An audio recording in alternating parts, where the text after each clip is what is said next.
بسم اللہ الرحمن الرحیم۔ السلام علیکم ورحمۃ اللہ وبرکاتہ۔ میں ہوں صداقت علی اور آپ دیکھ رہے ہیں میرا یوٹیوب چینل قرآنک سلوشن، جہاں پر آپ کو آپ کے مسائل کا حل قرآن و سنت کی روشنی میں بتایا جاتا ہے۔ محترم ناظرین، آج کی اس ویڈیو میں ہم بات کریں گے شہد کے فوائد پر۔ ویڈیو شروع کرنے سے پہلے قرآنک سلوشنز کے ناظرین سے گزارش ہے کہ چینل کو سبسکرائب بھی کریں اور ساتھ بیل آئیکن کو بھی دبا دیں تاکہ ہماری اگلی آنے والی ویڈیو آپ کو مل سکے۔ پیارے دوستو، اسلام سے قبل تاریخ کے جائزے سے اندازہ لگایا جا سکتا ہے کہ اس دور میں طبی علم تقریباً بلایا جا چکا تھا۔ یہی نہیں بلکہ طبی علاج و معالجے کو غیر دینی عمل تصور کیا جاتا تھا۔ نبی اکرم صلی اللہ علیہ وسلم کی تعلیمات مبارکہ سے بھٹکی ہوئی انسانیت کو ان فرسودہ خیالات و اعتقادات سے نجات ملی اور علاج و معالجے کا صحیح اور دینی تصور قائم ہوا۔ چنانچہ مشہور مورخ ڈگلس گیتھری بھی اس بات کو تسلیم کرتا ہے کہ مسلمانوں میں طبی سائنس کی گہری دلچسپی اور فروغ کی اصل وجہ وہ ارشادات اور احکام تھے جو رسول اللہ صلی اللہ علیہ وسلم نے مسلمانوں کو دیے تھے۔ اسی طرح بعد کے ادوار میں بھی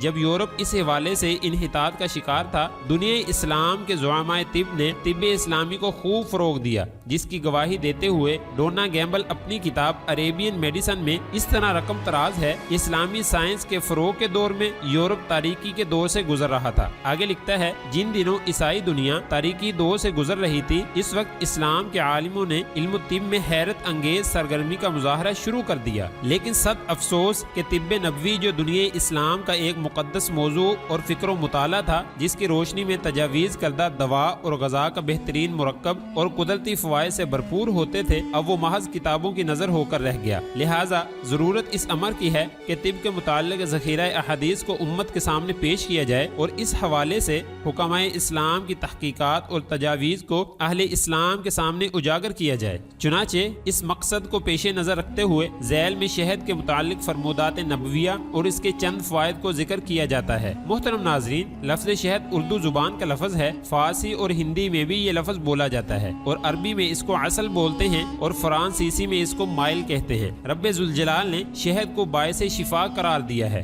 چنانچہ قرآن مجید میں ارشاد ہے، فیہ شفاء للناس، اس شہد میں لوگوں کی بہت سی بیماریوں کے لیے شفا ہے۔ اس آیت کے تحت مفتی اعظم پاکستان مفتی محمد شفیع صاحب نور اللہ مرقدہ اپنی شہرۂ آفاق کتاب تفسیر معارف القرآن میں لکھتے ہیں کہ اس میں اللہ تعالیٰ کی وحدانیت اور قدرت کاملہ کی قاطع دلیل موجود ہے کہ ایک چھوٹے سے جانور کے پیٹ سے کیسا منفعت بخش اور لذیذ مشروب نکلتا ہے، حالانکہ وہ جانور خود زہریلا ہے۔ محسن انسانیت جناب نبی کریم صلی اللہ علیہ وسلم کے فرمودات سے بھی شہد کی اہمیت و افادیت کا اندازہ ہوتا ہے۔ چنانچہ حضرت عبداللہ رضی اللہ تعالیٰ عنہ فرماتے ہیں، قال رسول اللہ صلی اللہ علیہ وسلم، علیکم بالشفاءین العسل والقرآن، سنن ابن ماجہ۔ حضرت عبداللہ رضی اللہ تعالیٰ عنہ نبی کریم صلی اللہ علیہ وسلم کا فرمان نقل کرتے ہوئے فرماتے ہیں کہ دو باعث شفا چیزوں کو لازم پکڑو، شہد اور قرآن۔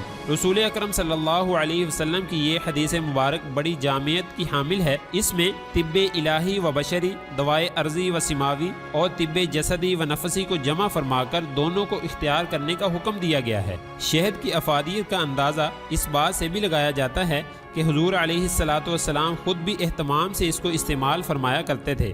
آپ صلی اللہ علیہ وسلم کا معمول تھا کہ صبح کو شہد کے شربت کا پیالہ نوش فرماتے اور کبھی عصر کے بعد بھی پیتے تھے۔ اب سائنسی تحقیقات سے بھی یہ بات ثابت ہو گئی ہے کہ یہ شہد نہ صرف مکمل غذا ہے بلکہ طبی خصوصیات کے باعث مکمل دوا بھی ہے۔ ماہرین طب نے اپنی تحقیقات اور تجربات کی روشنی میں شہد کے کئی فوائد ذکر کیے ہیں، جن میں سے چند فوائد ہدیہ ناظرین کیے جاتے ہیں۔ نمبر 1، شہد پیاس کو بجھاتا ہے۔ نمبر 2، حافظہ کو قوت بخشتا ہے۔ چنانچہ امام زہری کا ارشاد ہے، علیک بالعسل فإنہ جید للحفظ، شہد کا اہتمام کرو کیونکہ یہ حافظے کے لیے بہترین ہے۔ نمبر 3، شہد ردی رطوبتیں نکالتا ہے۔ نمبر 4، اس کے کثرت استعمال سے استسقاء، یرقان، عسر البول، ورم طحال، فالج، لقوہ، زہروں کے اثرات اور امراض سر و سینہ میں مفید ہے۔ نمبر 5، شہد پتھری کو خارج کرتا ہے۔ نمبر 6،